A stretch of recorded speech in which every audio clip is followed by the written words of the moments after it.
गुरुर्ब्रह्मा गुरुर्विष्णु गुरुर्देवो महेश्वरः गुरुः साक्षात् परं ब्रह्म तस्मै श्री गुरवे नमः.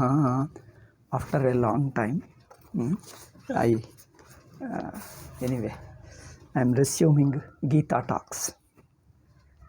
Anyway, on Facebook I have, since many people are not listening, so I stopped and live telecast on Facebook. So now only pre-recording and then put them on, upload to my YouTube. Okay, so in the 6th chapter we were discussing this 7th and 8th shloka together. Okay, Bhashyakara takes 7th and 8th shloka as combined.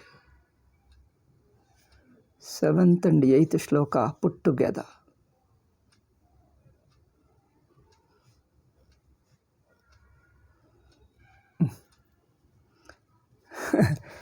Pen bariyavadella. Okay.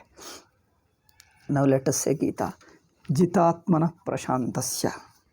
Oh, I think all my notes are somewhere I placed. I don't know where did I go my notes. Anyway, now I'll say directly. Jitatmana. Now we are in that preparation. Preparation to the meditation. First is Karma Yoga. Karma Yoga is a very preliminary step, an external step, which prepares the mind for meditation. Then after that, the mental condition, how to keep the mental condition while meditating. Before meditation, mind has got to be, just 2 minutes.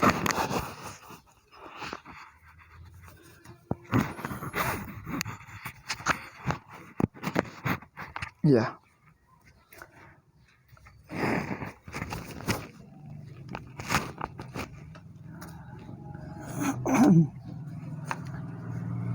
Mind has got to be relaxed and pure. It should be pure, relaxed. Mind which is too much attached to things, prejudiced, excessively attached, worried, restless, dependent. That mind can't be a relaxed mind, an observant mind. So therefore mind has to be purified with Karma Yoga. Then certain values of detachment. Then sannyasa is most important factor. Sannyasa means, we have discussed it before, to remain totally unattached to things. Even the natural relationships of people, like blood relationship or any other. One is a blood relationship, another is emotional relationship. Third is socially, you are indebted to people.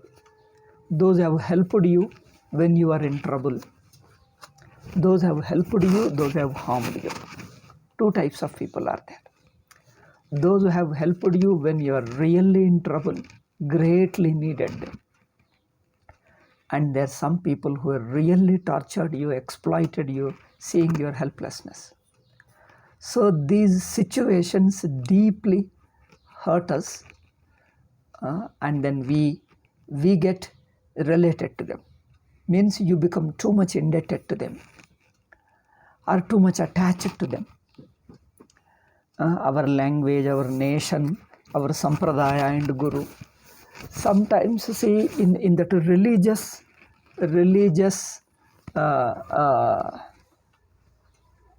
sense also, in the religious sense also, religion also cultivates a certain devotion, certain love and respect. Because in a lower stage, person needs purification of the mind. So a kind of a reverential, a venerable relationship, a shraddha bhakti, a faith and reverence, a faith and veneration, shraddha and bhakti, devotion. These things are necessary qualities for purification of the mind. But they also should remain healthy. See, In the name of the religious devotion, religious faith, lot of complication is created. Religious faith and devotion too should purify and should not create more problems. Okay? Religious devotion and faith. Faith itself is a strength because faith is a healthy quality. Why do we call healthy quality and why it is wrong? It is an unhealthy quality where it is illogical, where it is disproven, where it is openly against perception and against inference, against logic. But it is healthy faith where it is beyond, things beyond your life, like the life after death. Life after death, you may take another birth as a human being, as an animal, or in the other world, so that you continue to exist after the death of the body. This is neither logically proven nor it is refuted by logic. See, logic cannot disprove it. Logic has no role to play because it is a field, it is an area which is beyond logic.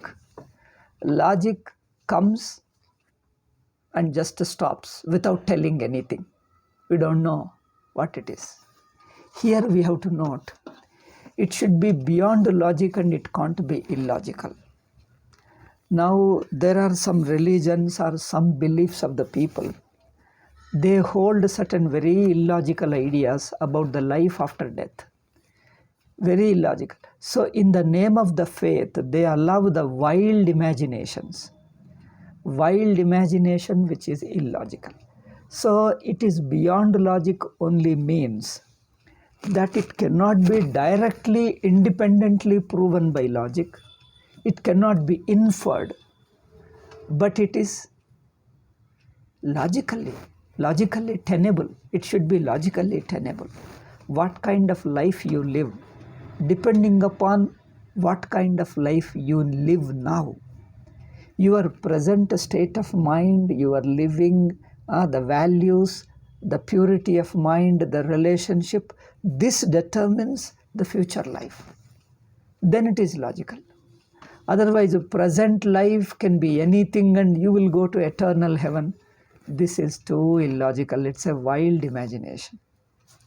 So this is one faith, wild imagination, makes the faith also a wild faith. Wild faith means a stubborn faith. Stubbornness is not a healthy quality. Adamancy is not a healthy quality. So that's why we always say being logical, based upon facts. Facts make your mind relaxed and peaceful. Facts are not owned by anybody. Facts are not owned by anybody. Anybody who wants to see can see them. If it goes a logical sequence, the next life should be just an extension of present life. So logically follows from it is not independently proven by logic, but it looks a logical probability. It looks quite probable logically. It doesn't go against logic. It is quite probable, logically quite probable, but not independently established by logic. Logic itself is not a sufficient proof for it. Inference is not sufficient proof for it. So therefore, the state of mind, the present state of mind, emotional and intellectual, your ideas and feelings and attitudes, relationship with people, your sincerity, how sincere you are, how cunning, how selfish. So these feelings of purity or impurity, and the acts of hurting and harming and helping and loving and caring, sacrificing for others, all these things, healthy feelings, as long as they are good and healthy feelings, and they purify your mind, and they determine your next life. Okay, if this is a logical extension, then it is a healthy life, healthy faith. Faith should not, in the name of the faith, you can't allow illogical, wild imaginations. And in the name of faith, they allow the wild play of emotion also. One is what kind of life you get it after death. Another one, due to dogma, is that I must convert others because my next life depends upon forcing others also. God told that you go and tell everybody, call all the people, bring them into my fold. Then all the people together will go to heaven. This is also another dogma. That all people together go is a dogma. Because all the people are created at one time. We are not created at one time, isn't it? All the jivas are not created at one time. God creates jivas according to their religions. But this also is an illogical. How can jiva be created? And if he is created after death, how can he be eternal? So when it becomes illogical, you have to exercise your excess of attachment, stubbornness. Your faith has to become stubborn only when it is illogical, extension of illogical, wild imagination. Therefore, the faith only expands your vision. Faith means the faith is believing something, which your logic cannot reach.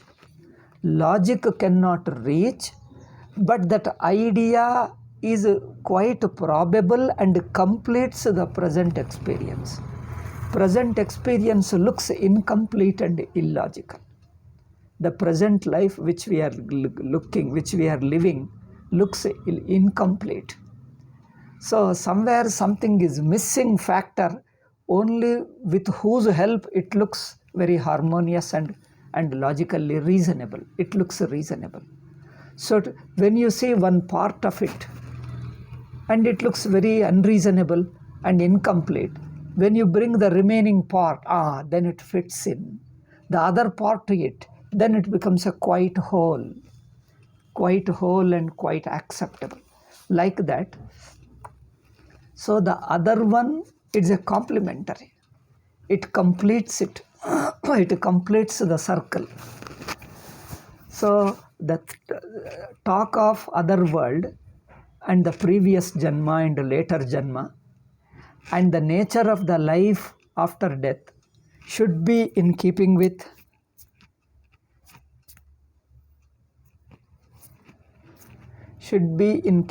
that present life, our values, moral, emotional,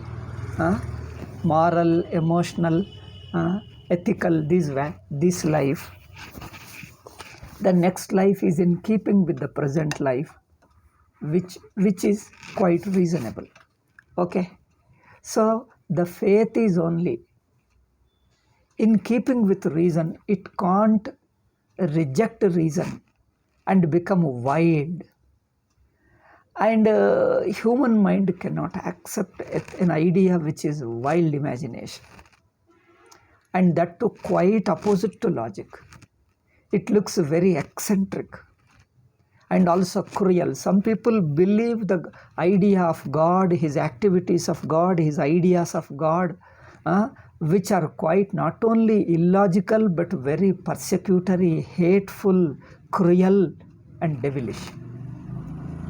Still they say it is God and we believe. Now this really persecutes your personality. If you start believing such a wild imagination against logic, it is an abuse of faith. The faith that is abused, the faith that is hurt, ruined, wounded faith, that is pervert faith, wounded faith, pervert faith, distorted faith. The faith is perverted. It is not smooth and healthy and natural. See, when you see something, just to give a simple example, something happened here. Why? What could be the reason? It is very surprising. Then somebody looks around this way, somewhere here, then he goes around. Oh, then he explains the thing. This is the reason that something happened here, and therefore this thing broke. Therefore, some animal came here, some cat came and then jumped over here, and therefore things have broken. Then you look at everything. This looks very plausible. Looks very, very probable. Then it is okay. It explains. The explanation should be quite probable. Then such a belief of such a factor doesn't violate our ethical sense or emotional purity. It doesn't encourage a wild thinking of God. Supposing God says a very wild things, aggressive things and hateful thing, still you are supposed to believe. The human mind cannot accept. How can a higher principle, a mind which is higher than human being, principle means a mind higher than human being, larger than human being, has to be purer than human being. A mind which has got a larger picture than a human mind will definitely, like you see, a child has got a narrow picture. Child will be afraid. That's why grown-up people have got a larger picture, larger understanding, better understanding, a deeper understanding. A person who has a larger picture and a deeper understanding definitely will be very, very nice man, gentle man, friendly man, wise and friendly man. Okay? He's a wise and friendly and very understanding. A narrow-minded alone, out of fear, out of insecurity. It is the fear and insecurity makes you entertain all negative feelings, negative thoughts, negative ideas. Isn't it? An insecure mind. Therefore, a mature person will have a less of insecurity, less of fear. The wild imaginations, wild feelings he doesn't accept. Therefore, faith implies a healthy mind. Healthy mind requires logic and facts, fact and logical analysis, and a reasonable acceptance of reasonable things.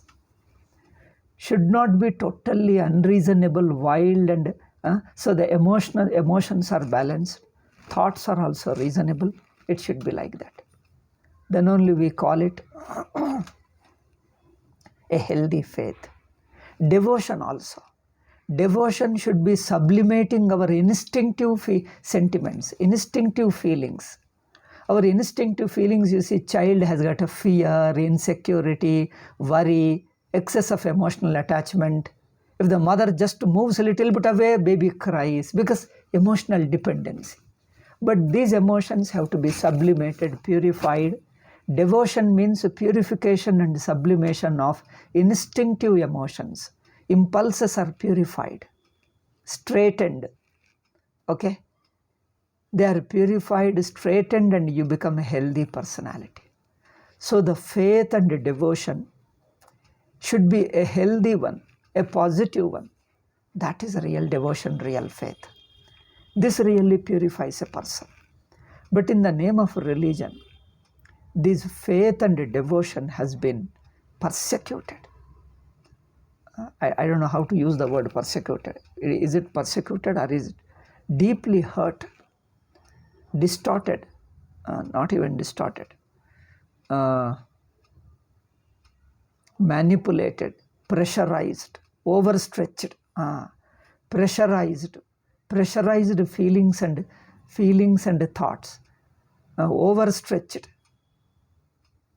maligned, distorted. That cannot be called a religion. In fact, the religion itself is a perversion. It is not in a healthy mind. Healthy mind, it is something like, as I told you, a small part which is has certain very strange shape, and you are not able to understand what is this part. Whose part is it? How can it be used? You try to look at this way, that way, you are unable to understand. When another bigger part, a machine is found, and you see that it fits in with it, you understand it. Yes, this fits exactly in it. Then it makes a logical sense.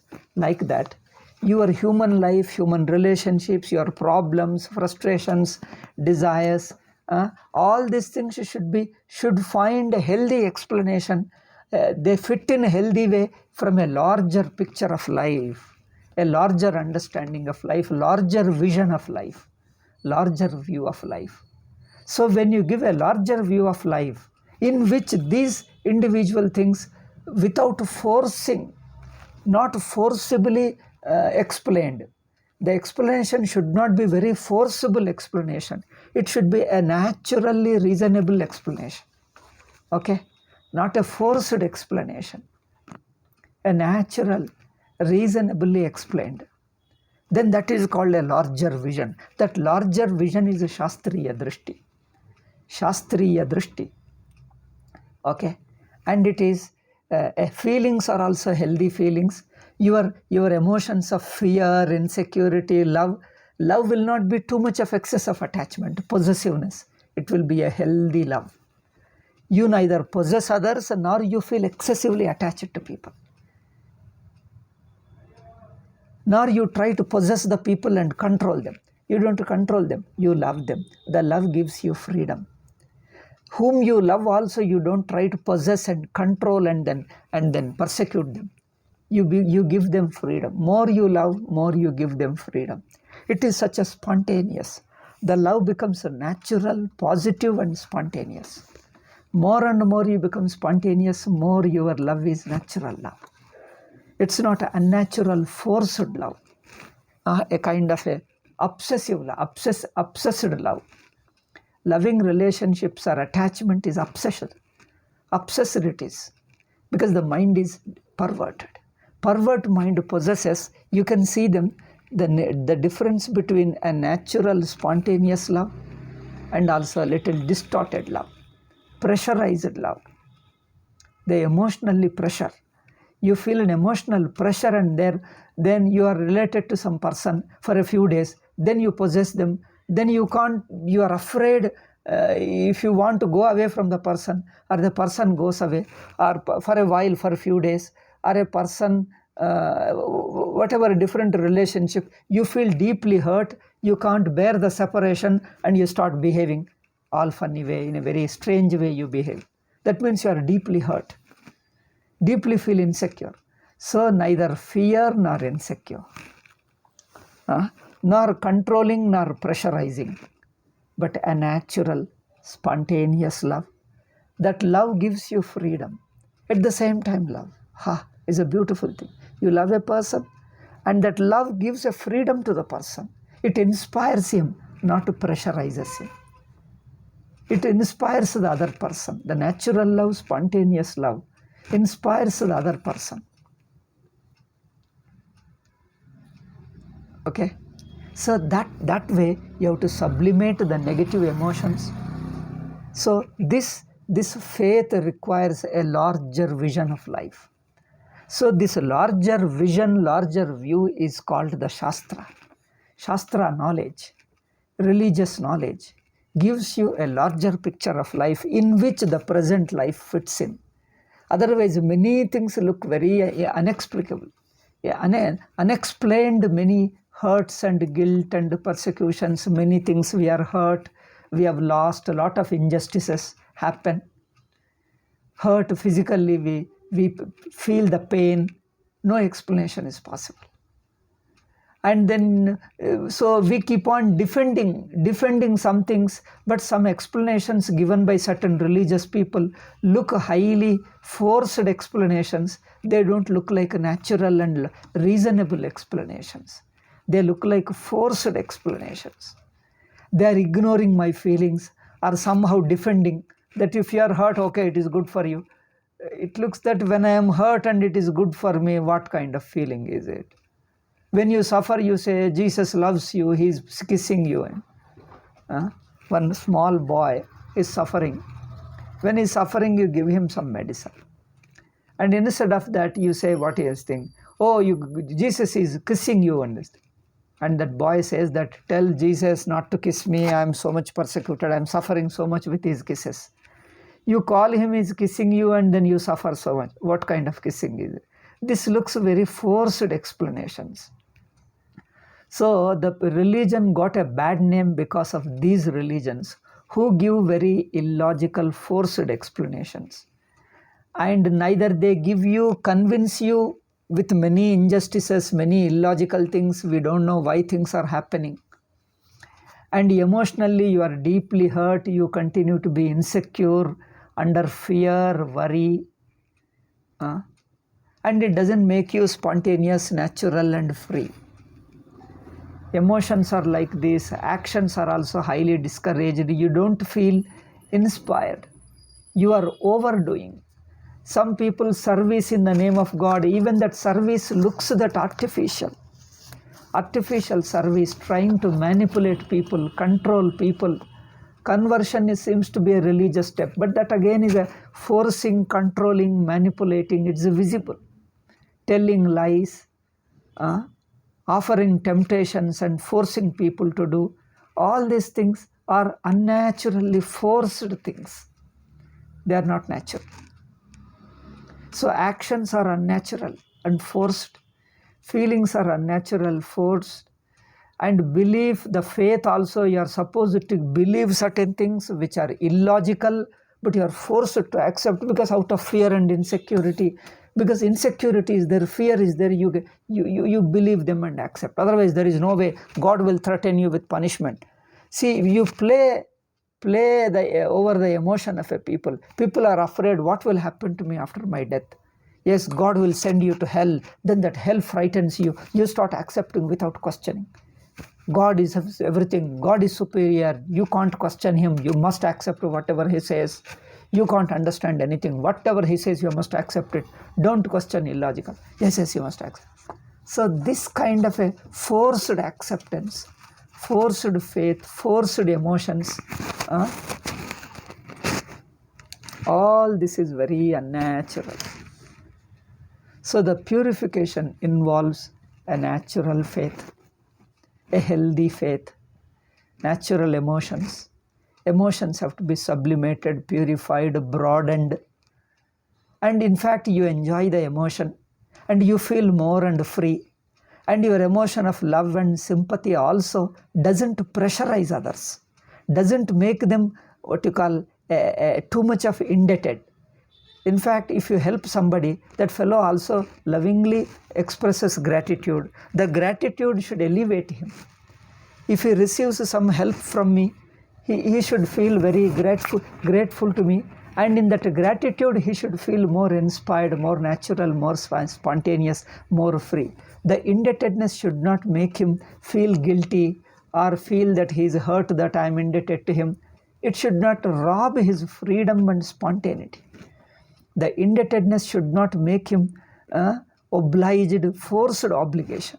Should not be that. It should be inspiring, natural, loving, and lovable. Okay? So any quality should be a positive quality.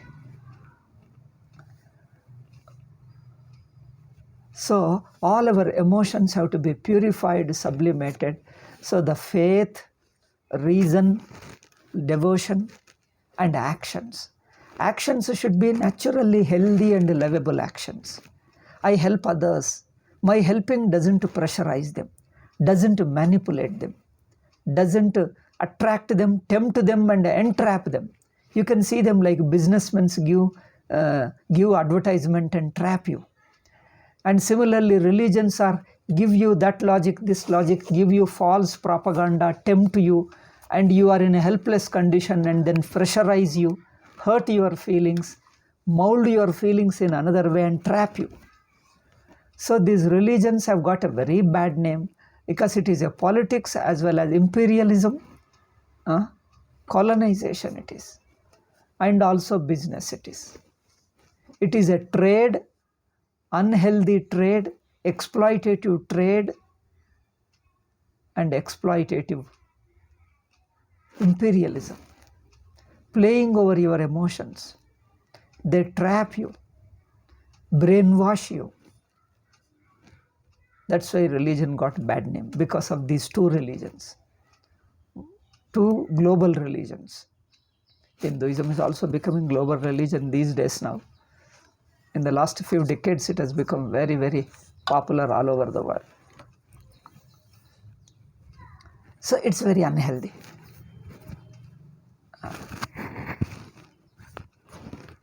Because when you force them, kind of this excess of too much of sin, inherited sin, and also that Freud's feelings, that over fear, excess of negative feelings about life, that you become either insensitive to something or oversensitive to something.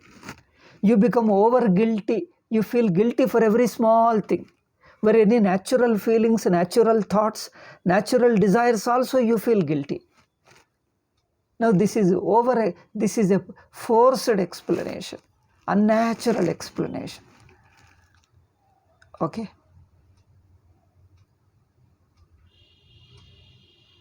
Then the forced feelings also create more insecurity rather than sublimate your insecurity.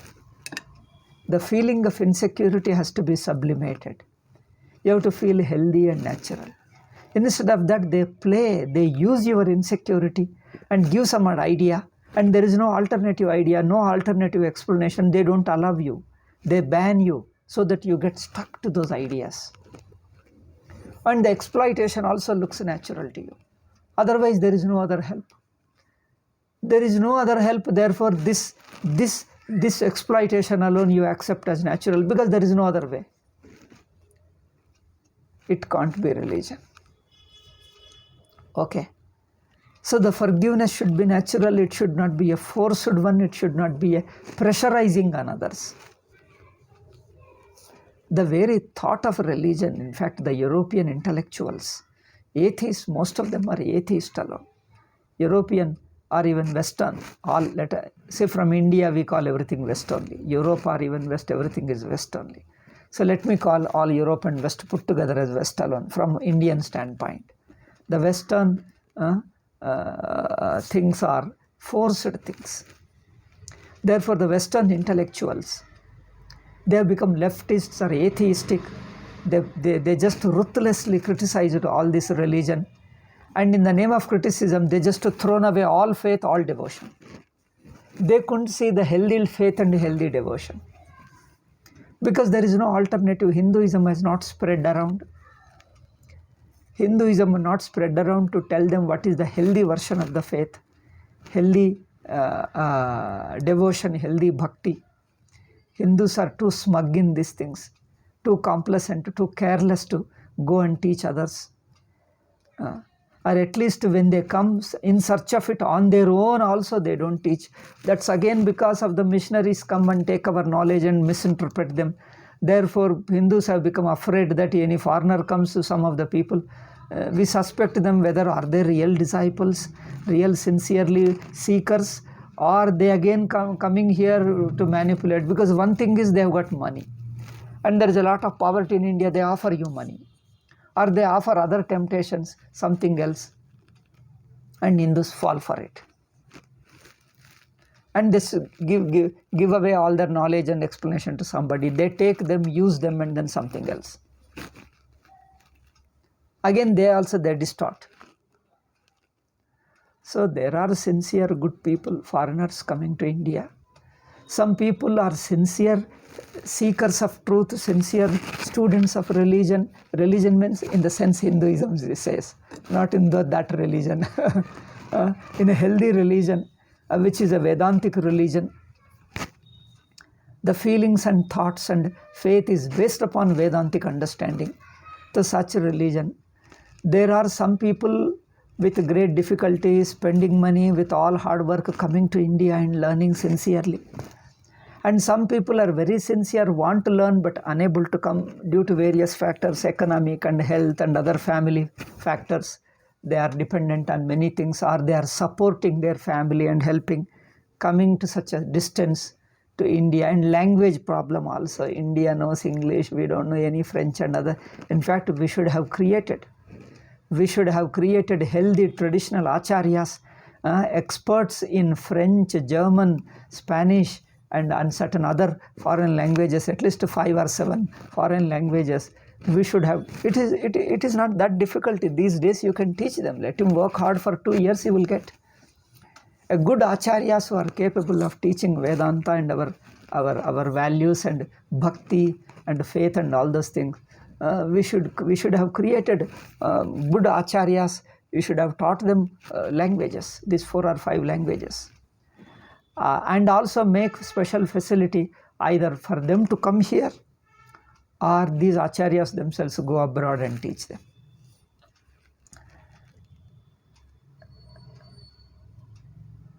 Indians have not done it because still they are suffering that foreign rule. They are not coming out.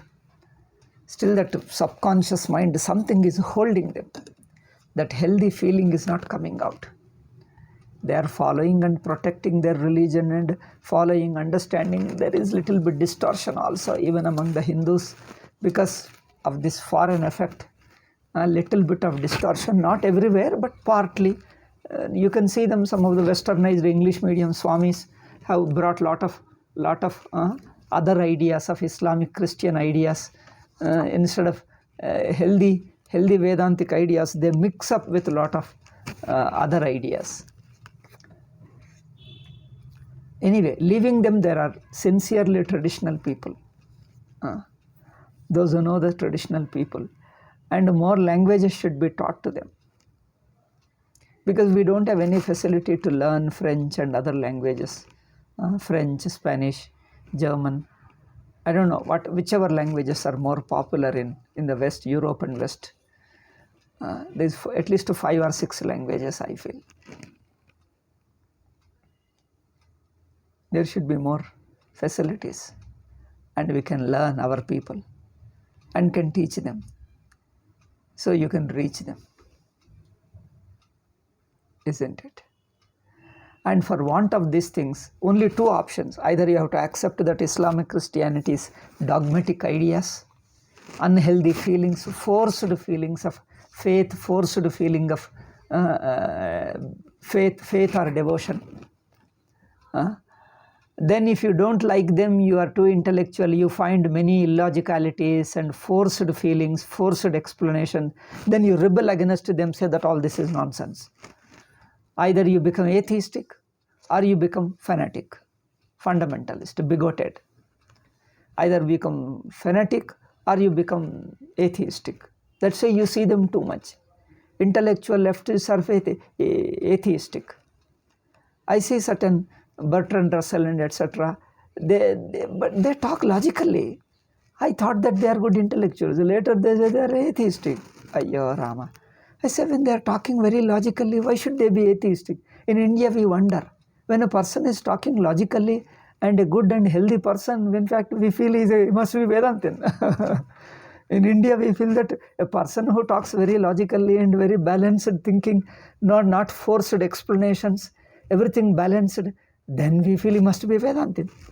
But no, some of the intellectuals, critics of Islam and Christianity talk very logically. There also some of the people are also, even that atheism goes to extreme also, like communism is an extreme atheism. There again they become extreme illogical. They also become again illogical.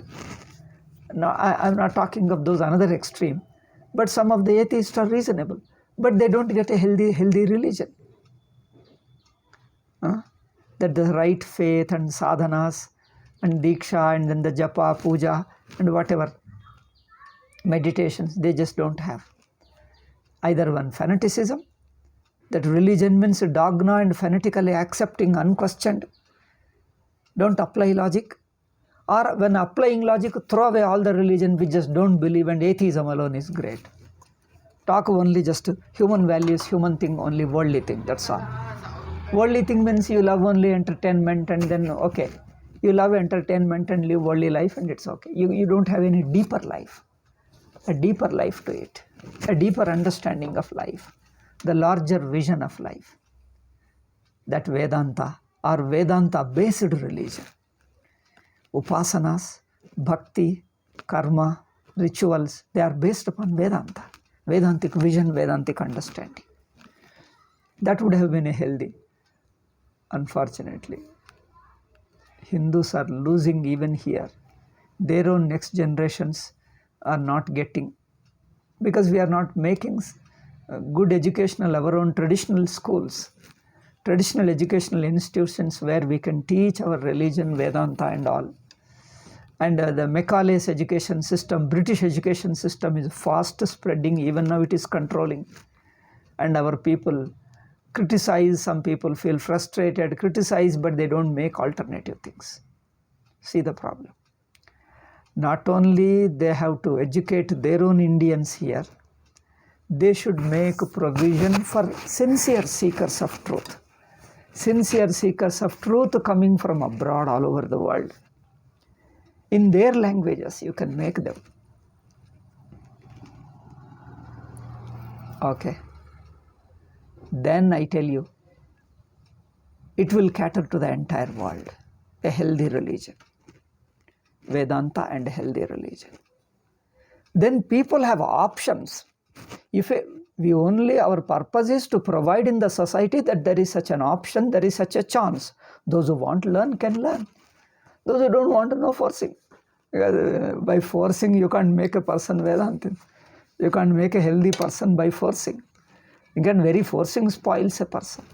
At least it should be available to them. Anywhere in the world, in any country, in various languages, 5 or 6 or 7 foreign languages, a good teaching should be available. Teaching and sadhanas should be made available to them. So if they know that such a thing is available, those who are interested, or at certain stage of life when they become mature, they come and learn. Okay? Let us hope that such a system India builds, and then that will have branches all over the world, and people learn. Because it's not a question of loyalty to one person or one group of people. It is a universal facts, based upon facts alone, and a healthy life and healthy learning. Hindus should open more institutions, prepare people. Prepare means you require a lot of sadhana for years. Sometimes one janma, one life is not enough. You have been doing sadhana from the previous janmas. Over a period of time, then the right thinking, right meditation, karma yoga, japa and puja and all those things, the mind evolves. It's like a purity. Like a flower naturally flowers, the heart has to naturally flower. It takes its own time. It has to flower, bloom into the full-fledged understanding of truth. You can't force anything, because growth cannot be forced. Growth cannot be forced. It has to gradually evolve by appreciating, learning and growing like that. So spirituality is that. It is a blooming. It is natural blossom. We only provide the facility, guide them, help them, and naturally has to blossom. So this is Vedanta, and this is healthy religion based upon Vedanta. So such sadhanas, such teachers, such atmospheres, branches and ashramas all over the world should come. And they should not take sides of anybody, either openly oppose one thing. Because first thing is, once we say healthy understanding of Vedanta and religion, neither we blindly oppose somebody nor we blindly support one political party or somebody, some group of people. Neither blindly support nor blindly oppose. Everything has to be understood. Wherever is good, we accept it. See, whatever is good and understandable, it's acceptable. There is no question of blindly opposing somebody or blindly supporting somebody. So that's what real understanding of Vedanta is. So wherever such things are there all over the world, they all should be brought together at one point, and they should be propagated. At least they should, propagation doesn't mean this modern kind of propaganda type of. Propagation means just help them, teach them, that let them know that it is available. Those who want can come. First let them know a little introduction, and we leave them. At your own time, when you feel the need that you like it, come. Otherwise, no forcing. But at least don't destroy us, don't malign us. Us and our Vedanta and our teaching and sadhanas, don't malign without understanding. If you want, you are welcome, you can learn. Then if you are not prepared for it, okay, leave it. But don't malign it and then propagate it and destroy them and be against it. This is too much. Either they are against it or they are totally different, that mine alone is correct and all others are wrong, must be destroyed. Destroying archaeological universities, manuscripts, libraries, destroying people, persecuting. This is unnatural, inhuman. We call them asura. Asuric Rakshasa. Asuric or Rakshasa, both are same. Okay? So, a healthy, a pure mind. Therefore, a karma yoga, certain values, prayers, meditations. Meditation means religious meditation. Vedantic meditation, religious meditation. Religious meditation is upasana. Vedantic meditation is contemplation. Okay? Vedantic meditation are religious meditations, upasanas. So they are healthy things. They sublimate the mind and feelings, and naturally you grow towards spontaneity, and it is good. So with that, a person's personality becomes mature and pure. That is the basis. Emotional dependency and sense pleasures also. See that insecurity expresses in various ways. Social insecurity, emotional insecurity, pleasure dependency, entertainment. People become too much dependent on entertainment and pleasures. Entertainment and pleasures also bordering obsession, bordering addiction. These addictions make your mind immature again, impure. You know, even if mind becomes purer and purer, unnecessary degree of entertainment or pleasure, even if you have a little more of it, mind becomes impure. In the beginning, you won't see much, but more and more you come to listen to Vedanta, become Antarmukha, do Vedanta Vichara, then you come to the Nididhyasana stage.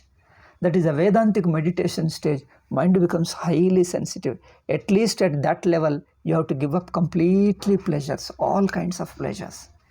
Because it is at a very subtle level. At that level, it affects even a thought of a pleasure, even psychologically, vicariously enjoying disturbs your mind. Disturbs means it makes insensitive, because mind has to be highly pure.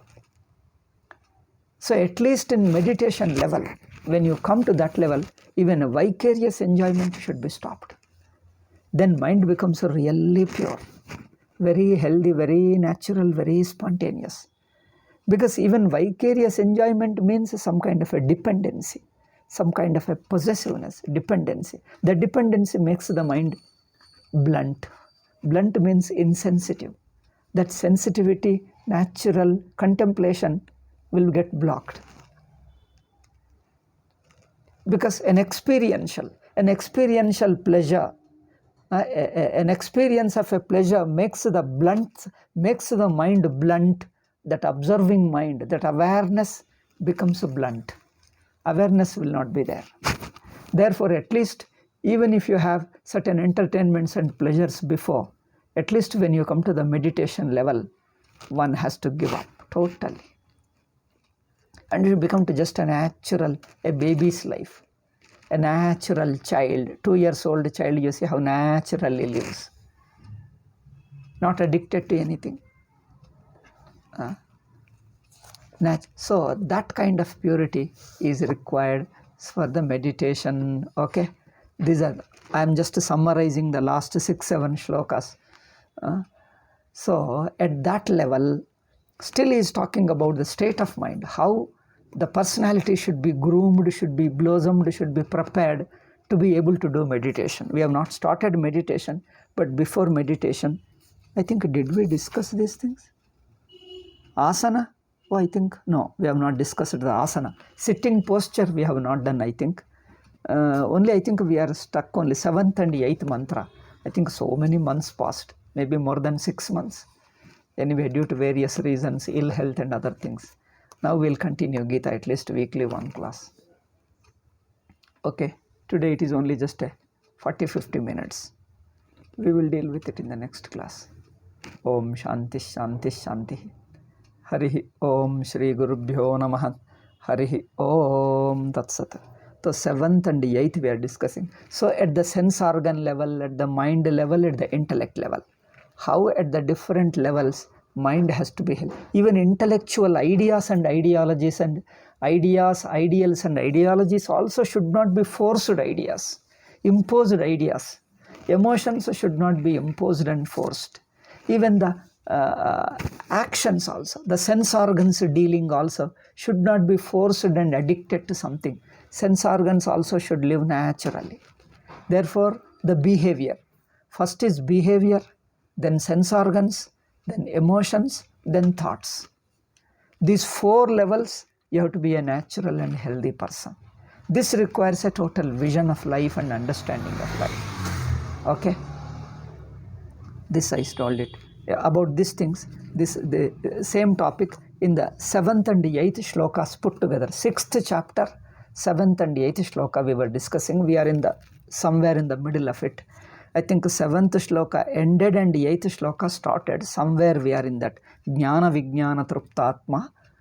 I think if I remember correctly, this point I was discussing in the 8th shloka beginning. I'll continue it in the next Sunday. Today is Sunday, I hope. Just a minute, or by mistake any day I start. Today is Sunday exactly. So Facebook I am not doing because many people were not watching. So and internet also gives trouble sometimes. Therefore I am recording and uploading, pre-record and uploading to my Facebook, to my YouTube. And if people feel that I should give one live on Facebook also, I can give, but I found that not many, 1 or 2 people only. Of course on Sunday there were more people, but if you want I can give Facebook also, or at least Sunday class, Gita class I can do. If other classes also if they want, otherwise at least this Gita class I can do if you want it. Otherwise like this what I am doing is pre-record and upload to my YouTube. Okay. Om Shanti. So let me know, you can send me your views either to my WhatsApp or even to Facebook. You can give me your views. Om Shanti.